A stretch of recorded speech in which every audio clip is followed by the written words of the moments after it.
Boston, the winningest sports city this century. Each championship deriving from a plan. Join us as we discuss the next Boston Banner Blueprint with your hosts, Josh Finkel, Nick Walsh, and Nate Philbrook.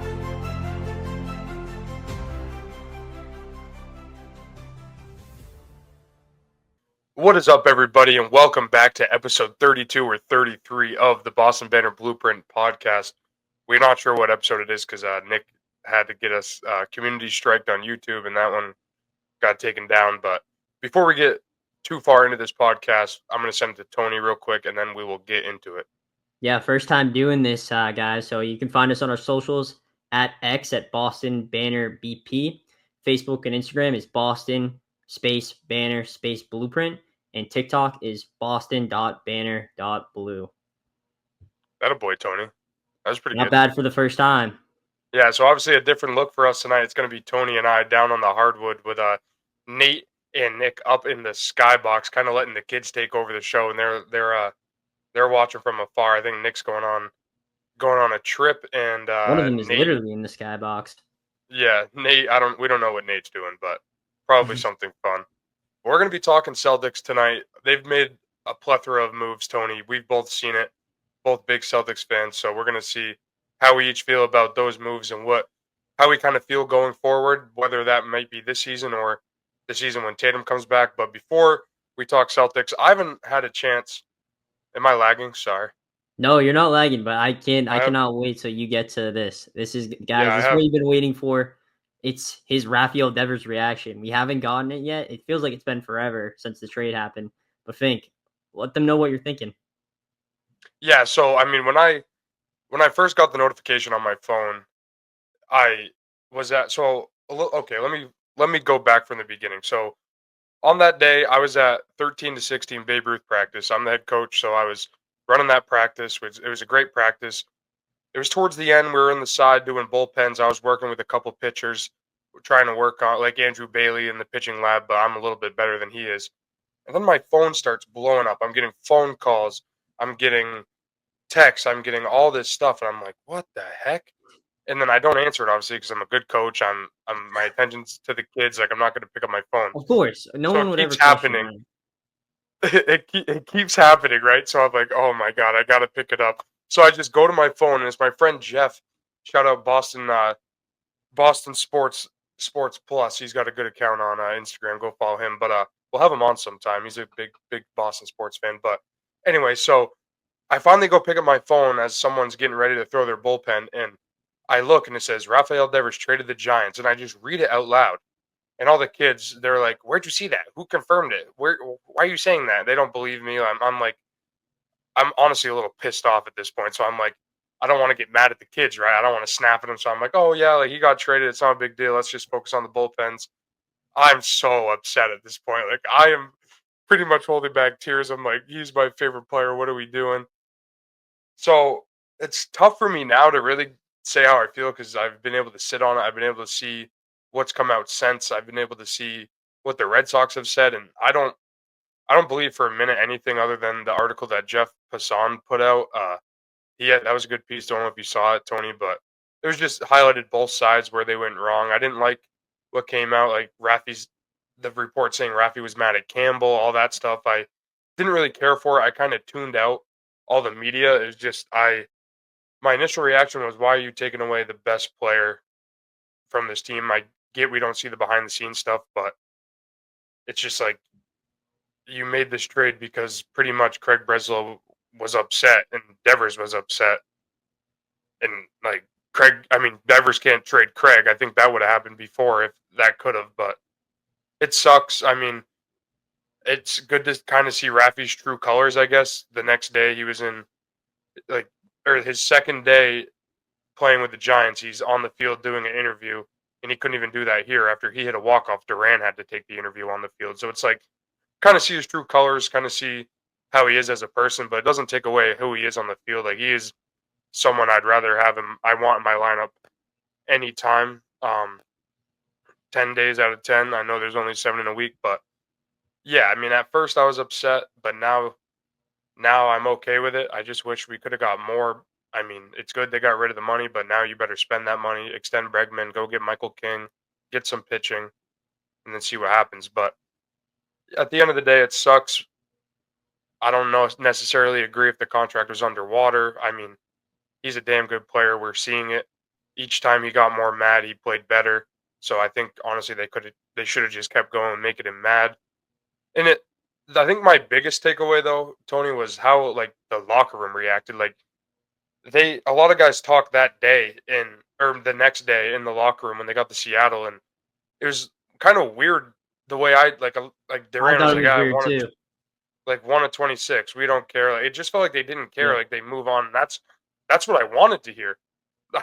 That's why I thought it was weird. I was like, what the heck? Like the Red Sox did something that kind of like makes sense. Not like that it actually matters like at all. It doesn't matter. But it's like, oh, I thought these guys would be like, oh, why would they trade him? Like be outspoken to the media and say, just keep the pot boiling, and that didn't happen. And I'm glad that didn't happen. And I know that there are Raffy supporters in that clubhouse, but they weren't that open about it. I feel like they kept it under wraps. And I mean, the team started 3-1 without him, and then obviously they're 3-6 now. They're playing Yeah. like shit. But yeah, I mean, that's my Raffy chat. It's gonna hurt to take away the Raffy supporter from under my name, but I it think is I what think it it's is good at for the this end of the day. episode. Keep it this episode, and we can retire it after this because you know what? I think you just summed up a good bit on Rafi. But I think before we close this, your thoughts on him, I'll ask you two questions. I'll ask you the easy one first, then I'll ask you a little bit of a harder one to answer. So, going back to when you first heard it as the Rafi fan, were you more hurt by it or shocked by the move? I was just shocked. Wasn't necessarily hurt because I mean, I think he was gonna get traded at some point. I didn't think it'd be in year 1.5 of this 10, 11-year contract, whatever it was that they gave him, especially after you sweep the Yankees. You beat him 5 or 6 times in the last week, and then on that Sunday you trade him. And it felt like that Craig pulled the trigger that day because the team went on the West Coast trip for 2 weeks. Like no one was at Fenway, no one was there. It felt like he just wanted everyone to be gone, the attention to go out west and not really be on him. I mean, I don't know how true that is or how anyone else is seeing that. That's just kind of how I saw it, is like you did it now because everyone, like if you do it during a homestand, there's a lot more media, there's a lot more eyes on it, a lot more questions. But he kind of felt like he kind of flew under the radar a little bit. Maybe that's a wrong term, but I don't know if he got the proper heat. I know he got a lot of threats and stuff, and there was a police detail at his house and all that, but it kind of felt like he got off a little bit more free than he would have if they were at home or if he did it in the middle of a homestand like we are now. Like, but if I he couldn't did it agree more with now, that. if Raffy was still on this team and they went out west and went 3-6, whatever, and then they trade him, yeah, it makes sense. But it's like they were playing their best baseball, and you trade him then, and then you sit in the Zoom meeting in the press conference and say that you're a better team. No, you're not. No, you're not. And that's how I'm gonna leave it. You're not. Is he a bad teammate? Maybe. I don't know. I can't really comment on it. From what I've read, seems like he could have been better, sure. But the biggest hit piece they had in their article that they put out was he wears his headphones while he gets dressed in the locker room. Okay. Okay. I hope so. I don't want him if he was it'd be the either way. If he was in the locker room talking to everyone before the games, they would be like, "Oh, he's not locked in. He's talking to everyone before the game's not focused." So you can't have it both ways. It sucks we can't have Rafi, and I hope he's great out in San Francisco. I think he will be. The numbers, which shocked me, would be better in San Francisco. So, I mean, I'm excited to see it. They just got swept by the Marlins, but hey, it's all right. So I guess it's time to pass it over to Celtics talk. So let's give it a quick intermission and then let's dive into the Celtics.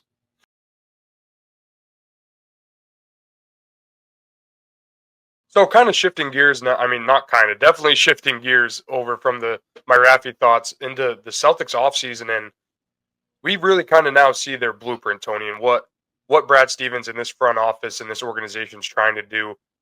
Obviously, they were in the second apron, which hurts the team not only for spending but just roster construction in a whole. You really can't do anything. It really hurts you.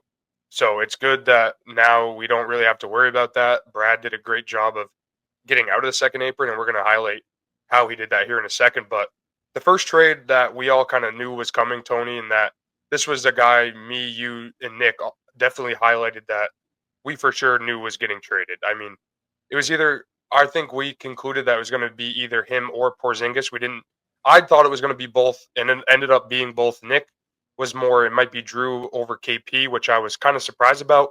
And I don't remember your thoughts. What were your thoughts? I was KP over Drew, but I thought both. I agreed with you too. I thought both were going to be traded, but I would have rather have kept Drew over Porzingis. But I think this was the right decision. But we'll get into that.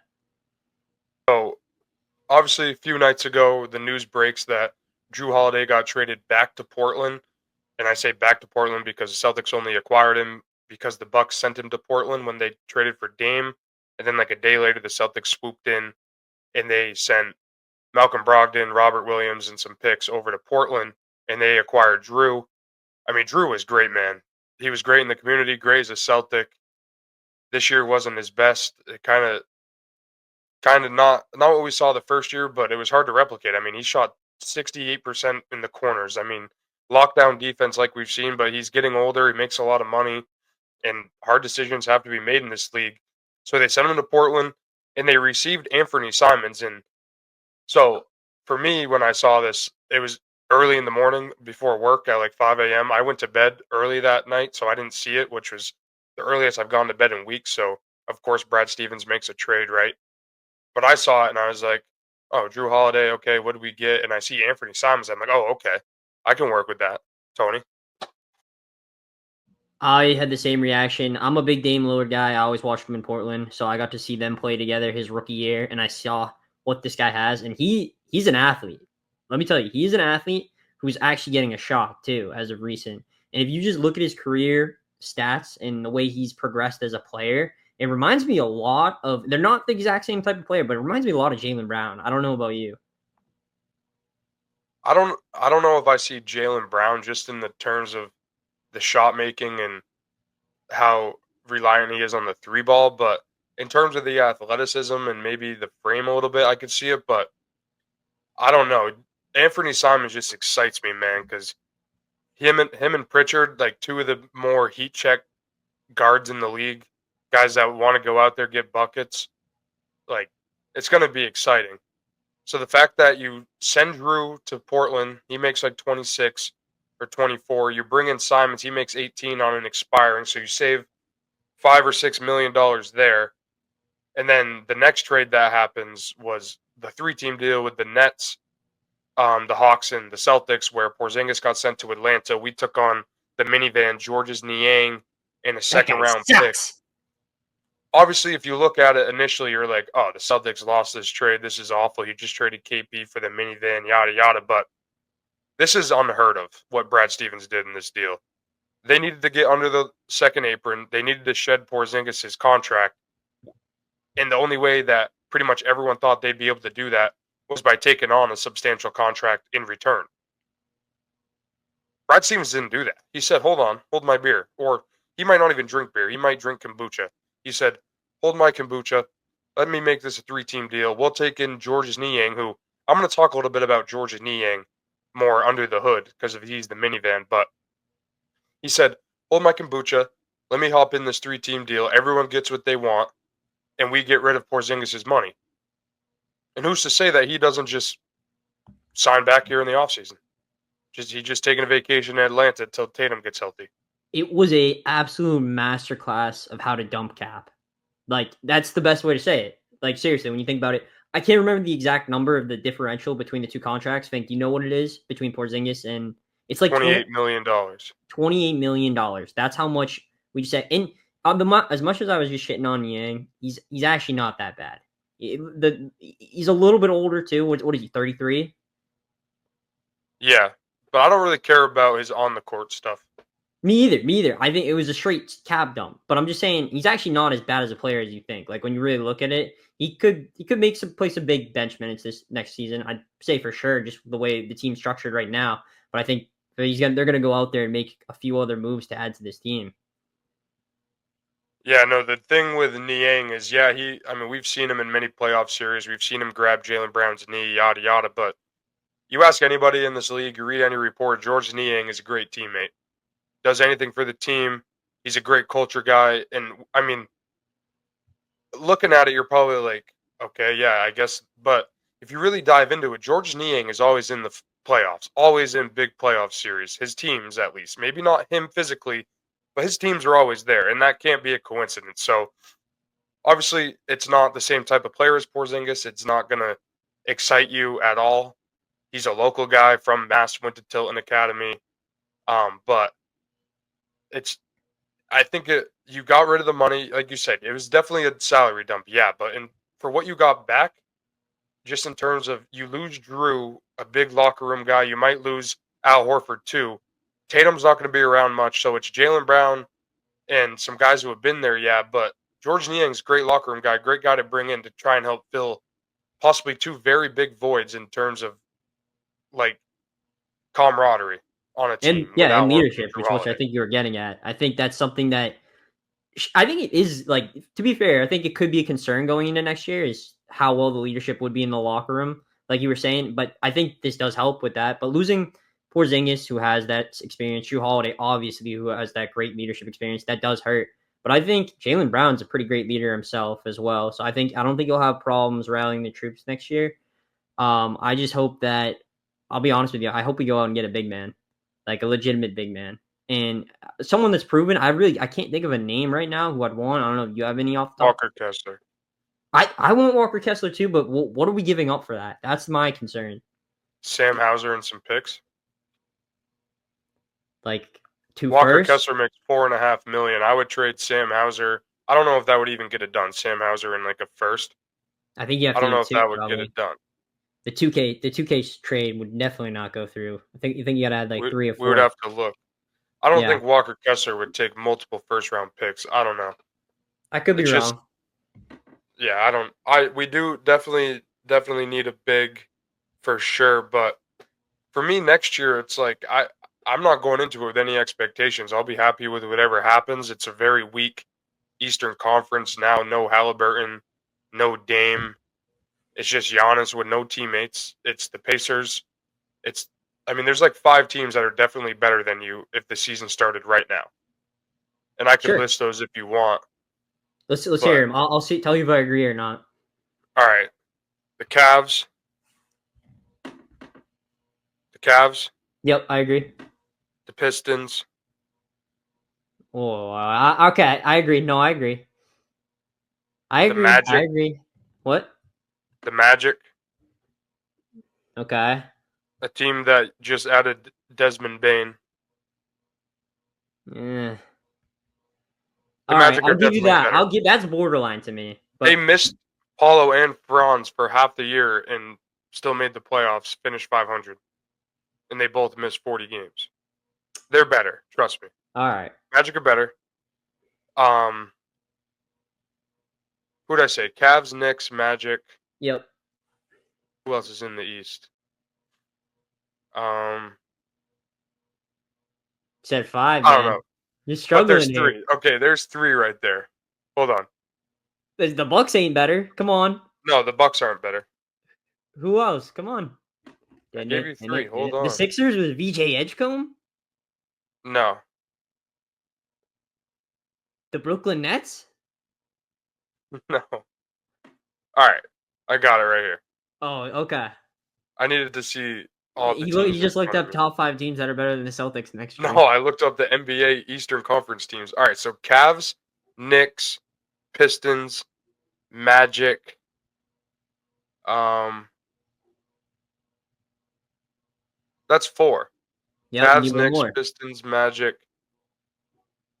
and this one might be controversial, but the Hawks. Dude, get out of here. The Hawks are gonna get Okay, swept by us. no. Jaylen Brown might actually posterize Porzingis next year. I'm calling Okay, that. that's fine. Flip That's that. fine. Think about the Hawks then. Walk through the Hawks with me real quick. All right, Trey tell Young. me the team. Tell me the team, and we'll just Trey go. Young. Jalen. Do you know who Jalen Johnson is? I know who Jalen Johnson is. He's good. Onyeka Okongwu. That guy They is so overrated. 3 legit big men. more than we have. 3 legit We're big going to men. get one. I'm projecting we're getting one. Listen, 3 legit big men, and they just took our starting center. Dyson Daniels. He probably won't even play against us. Let me take that back. It might be the ghost Dyson of Daniels, Porzingis, who Jaylen led the Brown's league in dunking on. steals. Dyson Daniels, one of the best defensive guards, very young. Trae Young. Jalen Johnson. A bunch of shooters. The Hawks will be a better team than us. And you know what For Jaylen 1 Brown's year. going to do? He's Jalen going to Brown drop a isn't enough. 50-piece McNugget on them. Okay, he can, and then who else? What, Derek White has 20, and then what else? Derek White will have a 25 nugget, too. And It's still not enough. Oh, crap. I don't know. How about we move on to the draft, Fink? You want to talk about the Celtics' first-round pick? Well, yeah, I do kind of want to backtrack real quick to Simons. We didn't talk about him a ton. We kind of just barely hit on him. But, I mean, this guy is as good as it gets. Came into Boston last year, had 39 on 13 to 21 from the field. Absolutely torched Drew and Derek White, Jaylen Brown. Like, this guy is the perfect man to have on a team that doesn't have their best player next year, that is going to be looking for guys to get up shots that can shoot efficiently from 3. Obviously, we know Missoula ball. They want to shoot 3s. This guy might shoot 500 3s next year and shoot 50%. Like, he's a high-volume shooter, tough shot taker, tough shot maker, fun to watch, and going to be even more fun to see him in Boston, see him in these big games, these national televised games. It's going to be awesome. But yeah, we can go into the NBA draft real quick. The Celtics picked at number 28. Actually, let's talk about the whole draft. Let's talk about the whole draft. Obviously, our boy Cooper went number 1. Nico Harrison looks like the smartest man of all time after all this. Trading Luke now gets Cooper. Oh my God. He is so lucky. He has to have a horseshoe so far shoved up his freaking you-know-what, dude. Yeah, it's ridiculous. And did you see the videos of their draft room last night? Yes. He's just over there, just grinning. Like, yes, he looks so sly about it. Like he just got away with the biggest heist in the history. He pretty much did. Yeah, he pretty much did. How to him? What does he have to do though to make this like be worth it with Cooper Flag? It's already worth it. What if they never win a championship? Okay, they didn't do it with Luka. What if Luka wins one? This is what Nico Harrison wanted. He wanted a defensive first team with athletic guys that work hard, that put the team first, that are in shape. This is what he wanted. This is what he got. And he just got the face of hard work, take care of your body, like in Cooper Flag. You have Anthony Davis, Daniel Gafford, PJ Washington. That team is so good. Kyrie Irving coming back mid-year. Like, that team is so good, man. He's got to win a ring. If Luka doesn't win a ring, then he doesn't have to. But he's got to win a ring. If Cooper Flag's a first-team All-NBA player, then the deal it cancels out. All right, I agree. Yeah, sure. Because Luka didn't win a ring. That's okay. Sure. And you can't. And I don't think it's fair to say, yeah, you got to win a ring to, like, it's hard to win a ring. We've seen it. Yeah. All right, I'll give you that. But if Luka wins one, they got to win one. Yeah, but that's going out farther, I guess. But if Luka doesn't win one on the Lakers, then I don't think it matters. No, true. Yeah. Do you know how the legacy scale works? Is this the? Let me hear this. Is this the stupid one where you divide the teams you played for? Yeah, teams you played for. That is the stupidest thing ever. It's actually kind of good. Yeah. Brady's legacy is cooked because of that. No, it's not. It's a he just gets divided in half. He's a 3.5 legacy. Yeah. That sucks. I hate that because that means it does suck. But that means Bron's a 0.8. If Mahomes wins one more, he's a better legacy than Brady. So I don't like that scale. Jordan is a 3. I know, because of the Wizards. Bron's a 0.8. Well, see, I do like the scale for that. That's an accurate legacy scale. Giannis is a 1. And so, Giannis got a better legacy. Tatum is a 1. Yeah, Tatum's got a better legacy than LeBron.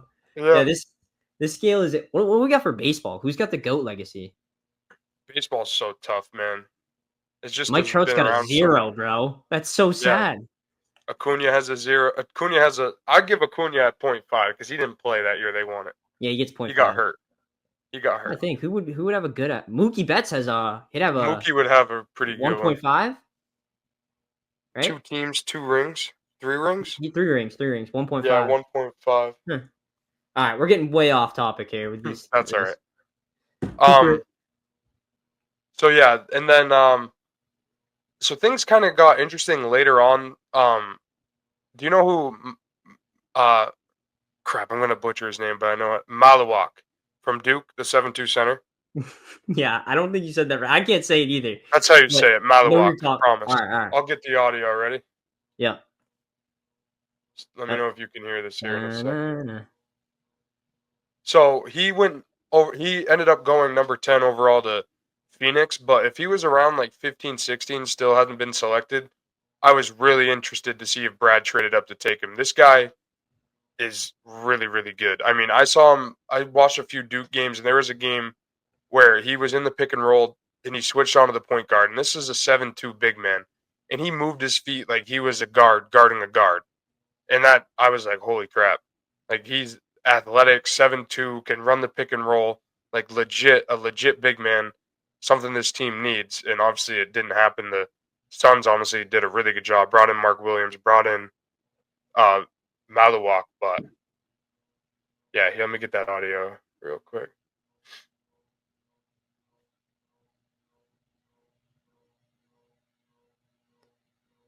Today, Junior. I know, I'm working on it. Hold on.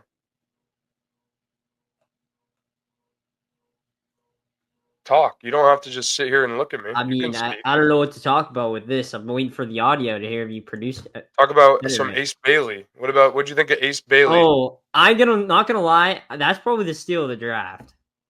Oh yeah, it has to be, right? It's also the biggest risk. It's the biggest risk, biggest reward. He's a 6'8" guard. He may be a little bit of a head case. Let's keep it real there, but this guy could be overall maybe the second best pick in the draft. So let's say Cooper Flagg. I'm gonna put Cooper Flagg above him still, but to me, he was the second best overall player. I don't know where you had him ranked, but I had him second best.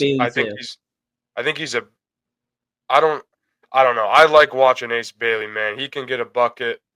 He's athletic. He's big framed. He's huge. Like he's legit 6'8", like a legitimate 6'8" as a guard. People forget he's the one who brought Dylan Harper to Rutgers. He was the highest recruit in Rutgers history. Yeah, he was a better prospect than Dylan Harper. I honestly, I kind of wish the Spurs went and got him. Like, not that I want the Spurs to be good, but like that felt like a good move for the Spurs because they already have the young guard they have there. I'm not blanking on his name this year. What was his name? Chris Paul was starting over him, but he was coming off the bench balling. You know what I'm talking about? Yes, Castle. Yeah, Castle. So I thought they could have paired them up, Castle, Wemby, and Ace Bailey, and I thought that would have been a pretty nasty big three for the future. Yeah, I thought the Celtics were going to trade Jaylen Brown to the Spurs to the Spurs for pick number 2. Is that his name? What? Some audio just played through your. Can you hear the video? This is Malawak introducing Con Knuppel, Cooper Flagg. It's lagging. Hold on. I don't know why it's lagging. This is Malawak introducing Con Knuppel, Cooper Flagg, and himself on the bus to the draft. It sounds demented. 6'9" forward from Newport, Maine. Number 2. Alright, he's gonna do himself. Ready? Listen how you say it. 7'2" center from Rebecca, South Sudan. Malawak. A 6'7" freshman from Milwaukee, Wisconsin. Was that right? You said it right. Yeah, I couldn't hear the audio. It sounded a bit demented, but I know you said it right now. He is from South Sudan. What does that mean? I think you know you're not being a really nice guy right now. All right, so let's skip to the Celtics pick. How about that? Yeah, pick number 28, Hugo Gonzalez, and Brad Stevens talked about him after in his press conference, but I'm guessing you don't know too much about him, Tony. I know absolutely nothing about him when he was drafted. Obviously, I looked into him afterwards a little bit, but Fink, what do you got on him? Give us a rundown. So Hugo Gonzalez, young kid, played for Real Madrid last year, which had 10 former NBA players on it, so he didn't get a lot of minutes. But Brad Stevens commented, he said, one of the reasons we took him is because this is a young kid, and he decided to stay on this team, put the team first, took a lesser role to like sacrifice and be on a good team, and that stood out to Brad Stevens. And this is a team that has Serge Ibaka, Dennis Smith, Campuzano, like a bunch of old NBA guys and some EuroLeague legends. Like, so it's no reason why he didn't play. It shouldn't be up for debate. But he's a hard player. He'll dive on the floor, get loose balls. He backdoor cuts. He'll cut across your face, get to the basket. He crashes the offensive glass. The jumper's kind of a work in progress, but I mean, you can teach anybody to shoot. Al Horford reinvented himself and became a 40% three-point shooter late in his career, so you can learn how to shoot. But I read a report, I forget where it was from, but they said if this kid went to college and took some of the NIL offers he had, he would have been a lottery pick this year. It's just there's not enough film on him, so he went late in the first round. And I mean, feels like from what I've seen that it was a really good pick. Obviously, we won't know. I thought Jordan Walsh was a great pick, and I mean, we'll see more of that this year because with no Tatum. But yeah, I thought it was a good pick. It seems like a pick that we need. You can never have enough length. You can never have enough young athletic wings. So yeah, I'm not gonna pretend like I knew who he was when we picked him. But when I looked into him, seeing how young he was when he really got started playing at the professional level, like a lot of these European guys do, just like Luka did. I mean, he started playing professional basketball at 16 years old, and whatever you want to say, the basketball over there, it's legitimately good basketball. So starting to play against competition like that from such a young age, I think that helps develop your actual like basketball sense and the way the game is played and the feel for the game. The kid's only 19 years old right now, so he obviously still has a long way to go and a long way to develop. I'm in no way saying he's Luka Doncic. I'm just saying that when you play that much basketball, sometimes you just get this feel for the game and the game starts to flow for you. Maybe one day he can get to somewhat of a level like that, but who's to say? I'm just going to be excited to see him play at some point. yeah, I think he's definitely going to get run right away. He's 6'7", 225, good size. I think the key for him is if he can shoot, he'll be on the floor. I think the hustle won't be a question. All the intangibles won't be a question. It's just at the end of the day, it's a make or miss league, and you got to be able to shoot. As KD says, and this is honestly my favorite quote of all time. Kevin Durant says, "You got to be able to shoot the blood out of it." I think that's a good way to put it. So I like that. I think we should. Fink, before we move on, real quick, what is your? Well, I want to hear Fink's ceiling and floor for this kid. Give me what the absolute floor for him can be, and what the ceiling could be. I mean, the floor. Giannis Antetokounmpo, I guess. Good teammate, good locker room guy, but awful. Okay, so that's not great. Now let's hear the ceiling. Ceiling. Oh, jeez. I Is want he to investing say to the moon, or is he gonna say he's gonna be mid?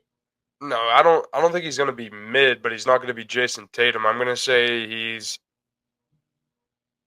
I want to say he's like a really poor man's Franz Wagner. Like if you wanted Hey, Franz we got Wagner, that there. That's a pretty good pick. Then I'd say that's a successful pick. it's just he's a more of a ball handling like big man that he can pass, he can finish, and the shooting is a work in progress, and that is Franz Wagner. Franz is just 6'10" point guard. There you go. That's Fink's floor and ceiling for him. I think he did a little bit better than 2K would have when they put his out. I'd be interested to see what they have him as. Yeah, I don't even know what the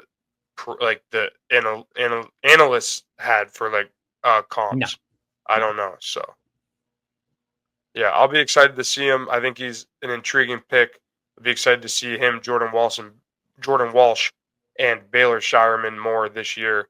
Obviously with no Tatum, which is going to stink. But I think this is kind of going to be my final thought, Tony. But I think for me, this sets the floor for the Celtics to really be aggressive next year. Not this year as Tatum recovers and they don't really have to rush him back, but they're going to be a year removed from those taxpayer penalties, the second apron penalties.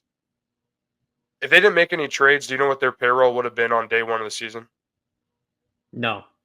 $540 million. Do you know what it is now? What? 280. They chopped it in half in 2 trades. With the annual salary for each guy's, the amount of penalties they would have had to pay, all this stuff included. They pretty much chopped it in half. So now you take a year, kind of, it's just a reset year is what it is. Not a rebuild, whatever. They still might be competitive. We don't know. It's the Eastern Conference. Anything can happen. We don't know if Joel Embiid knows that he's an NBA player. So you could finish as a 5-6 seed and go make the playoffs. And sure, it's not a waste of a year, but we want championships here now since we finally got one with this core, with Tatum and Brown and White. Like, we want championships. We don't care about second round exits. We have our pick next year. If you don't have a great year, it's fine. You have your pick. Go get another young, good player. But I think it'll be an interesting year. I'm excited to see the young guys actually get some run. Maybe we'll get some JD Davidson. But yeah, it's going to be an interesting year. But it definitely sets them up to be able to make some good moves and set themselves up right when Tatum gets back. Yeah. I guess for my final thoughts on this, I don't want to repeat a lot of what you said because I honestly have to agree with most of what you said, and that'd be boring for the listeners at home to hear. But honestly, I think Celtics fans should look forward to kind of a fun season next year. Like, seriously, like I think we have some fun guys, and I think Jaylen Brown is going to play to the highest he possibly can because this is, let's be real, this is his opportunity to be the one. He is no longer the 1B, he is the 1A. And I don't know if we have a 1B yet. Maybe Derek White can even step into that role and pick it up. But I think it's going to be really fun to watch Jaylen Brown try to do this, and I think it's going to help him grow as a player for when Tatum comes back. I agree. And another thing I want to add real quick is I think we should enjoy it just as basketball fans and Celtics fans next year. Enjoy a season where there is no expectations, where you can sit on your couch on a Thursday night, a Wednesday night, and watch a game and not pull your hair out if they lose or have to break it down because you're in the midst of a championship year, a championship core. You think you should be winning rings every year. Now we can kind of take a step back and really just appreciate the talent that we do still have on this team. Derek White, Jaylen Brown, Anthony Simons, Peyton Pritchard, all these guys. Like, there's going to be high-level basketball next year. We'll just see if they can do it for 82. I think that's a perfect way to end it, Fink. Yeah, so if you're new here, you can find us on our socials at X at Boston Banner BP, on Facebook / Instagram. That's at Boston Banner Blueprint. On TikTok at boston.banner.blue. And on YouTube at Boston Banner Blueprint. Make sure you like, subscribe, share with your friends, share with your dogs, share with everybody. Get our name out there, get our brand out there. And Jared Carabas, if you're listening, we're sorry. Peace.